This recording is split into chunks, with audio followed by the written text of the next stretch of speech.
Well, I hope he takes the separatist sentiment as seriously as I do.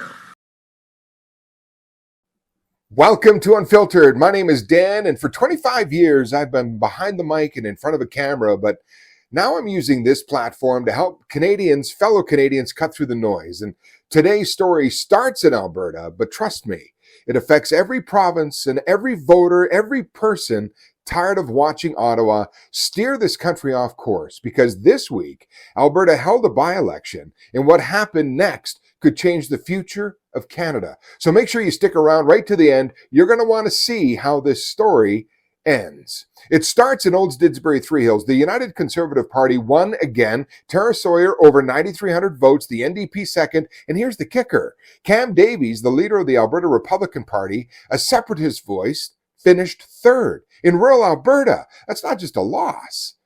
I think that's a warning shot. Let's unpack that for a minute. This wasn't just a right-wing split. This was supposed to be the rise of the Alberta separatism movement running into reality. Was it the messaging, or was it the leader?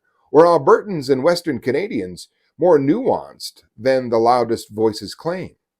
Where was the Alberta Prosperity Project? Where was the United Front? If the separatist movement is real, who's leading it? Because right now it looks more like a slogan than a solution. And that may be exactly why Premier Smith made her next move the next day, because while Davies faded, Smith took to the mic. And what she said next wasn't just aimed at Alberta. It was a warning to every Canadian to pay attention to Western Canada. What do we get in return? When we voted in a referendum to trigger an equalization renegotiation, Ottawa ignored us. When we get other provinces on side to demand an overhaul of Bill C-69, the No New Pipelines Act, Ottawa ignored us. When we told them to stay out of provincial jurisdiction, Ottawa ignored us. When we tell them to reverse their catch and release criminal policies to make our streets safer, Ottawa ignored us. When we unite with Saskatchewan to explain the net zero power regulations and how they're completely unworkable for us, again, Ottawa ignores us. When Alberta businesses say that a production cap on oil and gas will cripple the industry, they ignore us once more, and the list goes on. That list, it's not random. It's years of frustration boiling over. But what if Ottawa's silence wasn't accidental? What if it was calculated? For the last 10 years, Ottawa, led by successive Liberal governments propped up by their NDP allies, have attacked our economy and taken direct aim at Alberta's core industries. They've killed several major pipeline and resource projects, driving away hundreds of billions in investment. Their West Coast tanker ban specifically blocks Alberta oil from accessing world markets.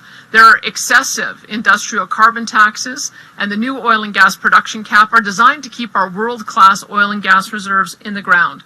And net zero mandates on everything from power to vehicles are causing the cost of living to increase, business costs to soar, and are even endangering the stability of our power grid in the dead of winter. Sounds like a listening tour, right? But listen closely. What's really on the table goes far beyond Alberta. And so I'm pleased to announce the Alberta Next Panel, which will lead these vital discussions. Led by a diverse group of experts and community leaders, the panel will host discussions across Alberta, gathering ideas and discussing potential solutions to the issues that we're facing. This will be done through a province-wide series of town halls with both in-person and virtual options beginning in July and wrapping up in October. We're also launching an online survey to ensure every Albertan can make their voice heard. The Alberta Next Panel will put Albertans in the driver's seat. It will give them the rightful opportunity to decide how Alberta can become stronger and more sovereign within a united Canada. While Albertans are being asked to weigh in, a pipeline deal is already in motion, it sounds. And Smith's about to put Ottawa and the new Prime Minister's process to the test. Is because we've been in active conversations with many pipeline companies, and I feel like we're pretty close to having either one or a consortium come forward. And so I would hope that would happen very soon, because we need to send a signal to Albertans very soon and test the new process the Prime Minister is putting forward. This can't be a years-long process. That's why we want to get underway very quickly. And just when it looked like a standard press conference, Calgary legend, Post media reporter Rick Bell dropped a question that blew the doors wide open in Rick Bell style. The laws don't take any time. Prime Minister Carney could come out today and say, we're not bringing in the emissions cap. He could come out today and say, we're willing to compromise on the tanker ban. He could come out today and say, I'm going to do a radical rewrite of the No More Pipeline. He could do that today. The projects, that takes time, a little time. But what do you feel about the fact that there isn't action on those things? Because Post Media's Rick Bell throws the pitch, Smith swings, and what she says next. That's your reason to keep watching. Here's her answer. He knows what the 9 terrible laws are, and that we need to either have them repealed or substantially revised as a prerequisite to creating the investment climate that will allow the private sector to take on these major projects. So is it a matter of taking the time? I mean, he's only been elected 2 months, I think, not even. I don't think he's even hit his 2-month birthday.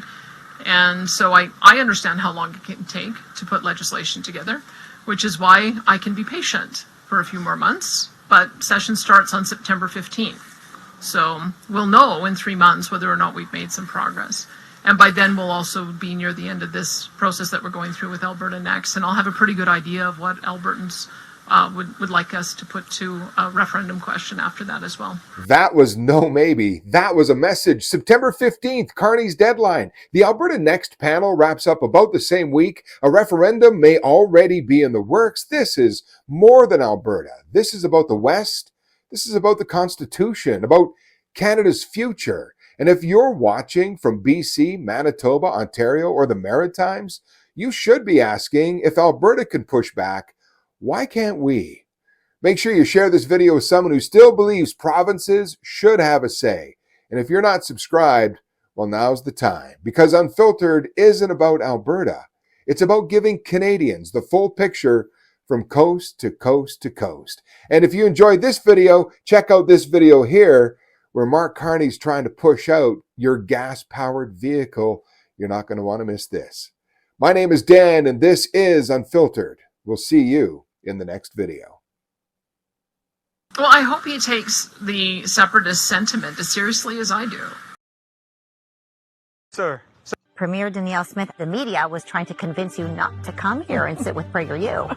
You heard that, hey? We're in a bit of a rough patch with our relationship with the United States right now. Alberta is a subnational government in the same way that a state is a subnational government, and we're located just above Montana. I kind of like to describe us as the Texas of the North. I think similar character, a little bit of an independent streak. That's why I like you.